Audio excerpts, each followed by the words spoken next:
বিয়ে হওয়া সত্ত্বেও পড়াশোনার জন্য স্বামীর থেকে দূরে থাকতে হচ্ছে, এদিকে টিচাররা অ্যাটেন্ডেন্সের মার্কস দিতে দেন না, এটা কি গুনাহ হচ্ছে? আমার জন্য কোনটা বেশি জরুরি, পড়াশোনা কি সংসার? আমাদের এই বোন উভয় সমস্যায় পড়েছেন। আল্লাহ তাআলা তাকে তার সমস্যা থেকে উত্তরণের পথ দেখিয়ে দিন। স্বামীর কাছে থাকতে গেলে, সংসার করতে গেলে টিচার অ্যাটেন্ডেন্স দিচ্ছেন না, আবার টিচারের কাছে অ্যাটেন্ডেন্স পেতে গেলে স্বামী অ্যাটেন্ডেন্স দিচ্ছেন না। জটিল সমস্যা। দেখুন, ইসলামী শরিয়ার যে আদেশ নিষেধগুলো, এগুলো আমাদের অনেক সময় ভালো লাগে না, আমাদের অনেক সময় মনে ধরে না, কিন্তু বাস্তবতা হলো ইসলামী শরিয়া এসেছেই মানুষের কল্যাণে। আল্লাহ বলেছেন সারা আলাকুম মিনাদ-দীনি মা ওয়াসা বিহি নূহান ইলা আখিরিল আয়া। আল্লাহ যে শরীয়ত দিয়েছেন এটা লাকুম, মুফাসসিররা বলেছেন লাকুম আই লিইনতিফাইকুম, তোমাদের উপকারের জন্যই আল্লাহ শরীয়ত দিয়েছেন। অতএব শরীয়তের কোনো বিধান আমার বুঝে না আসলেও বুঝতে হবে যে এটা তিতা ঔষধের মতো, আমার জন্য কল্যাণকর। এবার আসা যাক উত্তরে। সেটা হলো, যদি কোনো নারী বিবাহের পর তিনি যদি নিয়মিত পড়াশোনাতে মনোযোগী হন, নিয়মিত পড়াশোনা করেন, কন্টিনিউ থাকেন, এদিকে অ্যাটেন্ডেন্স ঠিক রাখতে গিয়ে যদি ওই দিককার অ্যাটেন্ডেন্স তিনি মিস করেন এবং তার স্বামীর চরিত্রের সংরক্ষণ যদি চ্যালেঞ্জিং ব্যাপার হয়ে যায়, তাহলে সেক্ষেত্রে সেই নারীর জন্য ইসলামের শরিয়ার দৃষ্টিকোণ থেকে তার সংসারকে প্রায়োরিটি দেওয়া বেশি গুরুত্বপূর্ণ। একটা অপ্রিয় মাসআলা দিয়েছি আমি, অপ্রিয় মাসআলা, অজনপ্রিয় মাসআলা, কিন্তু শরীয়তের নির্দেশ না এটা। আমার জন্য উচ্চতর জ্ঞান অর্জন করাকে শরীয়ত ফরজ না করলেও বিবাহ হয়ে গেলে আমার সাংসারিক জীবন যাতে ক্ষতিগ্রস্ত না হয় সেটা আমার জন্য কিন্তু ফরজ। এই যে প্রায়োরিটি, এটা বুঝতে পারাটা গুরুত্বপূর্ণ। কিন্তু এর মানে কিন্তু এটা না যে আমি বলছি যে একজন নারী তিনি ইসলামিক জ্ঞান অর্জন করবে না বা জাগতিক জ্ঞান অর্জন করবে না, আমি সেটা বলছি না। আমি বলছি আপনি যখন দুই নৌকা পা দিয়ে দিয়েছেন, আপনাকে যে কোনো একটা নির্বাচন যদি করতে হয়, তাহলে অবশ্যই আপনি সংসারের নৌকা ছেড়ে অন্য নৌকা আপনি উঠতে পারেন না। এটা হলো যদি আপনি দুই নৌকার কোনো একটা আপনাকে বাছাই করতে হয়। তবে এই পরিস্থিতি খুব রেয়ার কেস, খুব অল্প ক্ষেত্রেই হবে। বেশিরভাগ ক্ষেত্রেই সমন্বয় সাধন করা সম্ভব। আপনি সমন্বয় সাধন করার জন্য আপ্রাণ চেষ্টা করলে সেটা অসম্ভব নয়। যদি সমন্বয় সাধন করতে পারেন সেটা সবচেয়ে উত্তম। যে আপনি যদি পর্দা প্রশীলের সাথে আপনার জ্ঞান অর্জনকেও ঠিক রাখলেন, সংসারকেও ঠিক রাখতে পারলেন, তাহলে সেটা হবে সবচেয়ে উত্তম। এবং সেটা চেষ্টা করলে খুব বেশি কঠিন কোনো বিষয় নয়, ব্যালেন্স করা অনেকখানি সম্ভব হতে পারে। ইসলামী দৃষ্টিতে একজন মুসলিম নারীর ক্যারিয়ার কি হতে পারে? একজন মুসলিম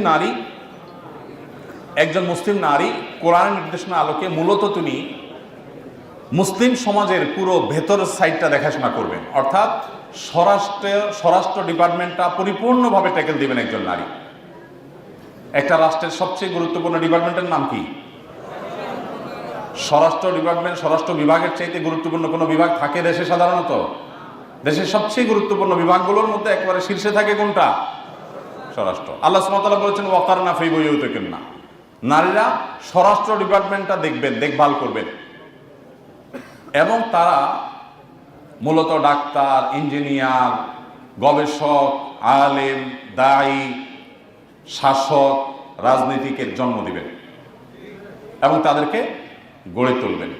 এর পাশাপাশি একজন নারী হিসাবে শরিয়ার যে বিধিবিধানগুলো তার জন্য প্রযোজ্য, সেগুলো মেনে তিনি নিজেও এই সমস্ত সেক্টরগুলোতে তার মতো করে অবদান রাখার সুযোগ আছে। কিন্তু মনে রাখবেন, ইসলামের নারীর যে নারী সুলভ বৈশিষ্ট্য আছে, সেগুলো যদি আপনি বিকিয়ে দিয়ে কিছু করতে চান, ইসলাম সেটাকে অ্যালাউ করে না। পৃথিবীর অনেক দেশে সেটাকে মানুষ ট্রাই করেছে, এক্সপেরিমেন্ট চালিয়েছে। আমরা তাদেরকে দেখি যে তাদের দুই কুলি হারিয়েছে।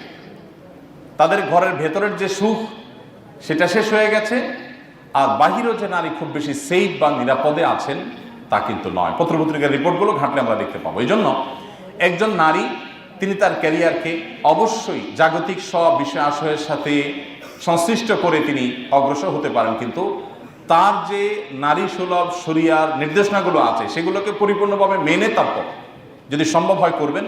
আর না হলে তিনি ভেতরেরটাকে সামাল দিবেন। দেখুন, অনেক আগে দৈনিক নয়া দিগন্তে সম্ভবত নিয়মিত বারাক ওবামা, সম্ভবত প্রেসিডেন্ট বারাক ওবামার একটা আত্মজীবনী প্রকাশ হয়েছে, অনেক আগের কথা, আমার যদি ভুল না হয় নয়া দিগন্তের শুরুর দিককার কথা। তো প্রতিদিন ওনার আত্মজীবনী প্রকাশ পেত একটা একটা করে কিস্তি করে। তো ওটা আমি পড়েছিলাম। একটা জায়গায় তিনি লিখেছেন, অনেকগুলো কিস্তি আমি পড়েছিলাম, একটা জায়গায় তিনি লিখেছেন যে আমাদের মা চাচিরা তারা যখন ঘরে ছিলেন এবং আমাদের বাপ চাচারা বা দাদি নানিদের জন্য দাদা নানারা বাহির থেকে যখন শপিং করে নিয়ে আসতেন, তাদের পছন্দ অনুযায়ী তারা অনেক কিছু হয়তো কিনতে পারতেন না, কিন্তু তাদের সাংসারিক জীবন অনেক সুখী ছিল। এখন আমাদের স্ত্রী, আমাদের সময়ের যারা, তারা মার্কেটে যে মন মতো শপিং মল ঘুরে নিয়ে আসে, আমরা শুধু কার্ডটা পাঞ্চ করে বের হয়ে চলে আসি। এরপরও আমরা সাংসারিক জীবনে তাদের মতো সুখী না। এই বাস্তবতাকে আমরা কি অস্বীকার করতে পারবো? আপনার মায়ের সাথে আপনার বাবার বোঝাপড়া যতটা, আপনার সাথে আপনার স্ত্রীর বোঝাপড়া তত ভালো না। এই বাস্তবতা অস্বীকার করা যাবে? অথচ তারা কিন্তু ভালোবাসা আদান প্রদান করার তেমন সুযোগ পেতেন না।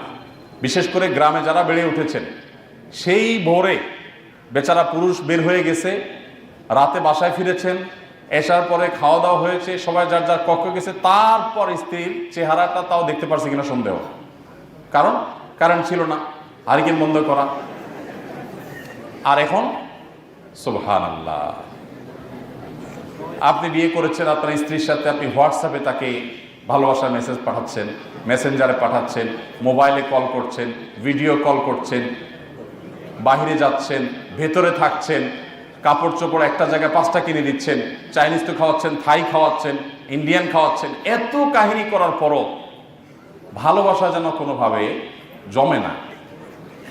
এই জন্য আমি বলি, এখনকার যে প্রজন্ম, আমাদের ভালোবাসাগুলো সব হলো মেড ইন চায়না, আর আমাদের বাপ চাচাদের যে ভালোবাসা ছিল সেটা আসলে মেড ইন জাপান, খুব স্ট্রং।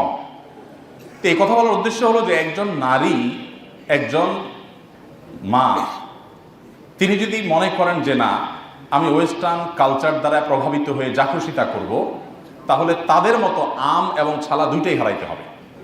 তারা দুইটাই হারিয়েছে। আমাদের মা বোনদের ঠিক করতে হবে যে আমি ইসলামী শরিয়া দ্বারায় পরিচালিত হব কিনা। আপনি যদি ইসলামী শরিয়া দ্বারা পরিচালিত হয়ে ডাক্তার হন, ইঞ্জিনিয়ার হন, ইসলাম আপনাকে অবশ্যই অ্যাপ্রিসিয়েট করবে। আবার বলছি, আমাদের সংস্কৃতি, এটা আমাদেরকে ধারণ করতে হবে, কিন্তু দুঃখজনক যে আমরা অন্যদের সংস্কৃতিকে ধারণ করছি।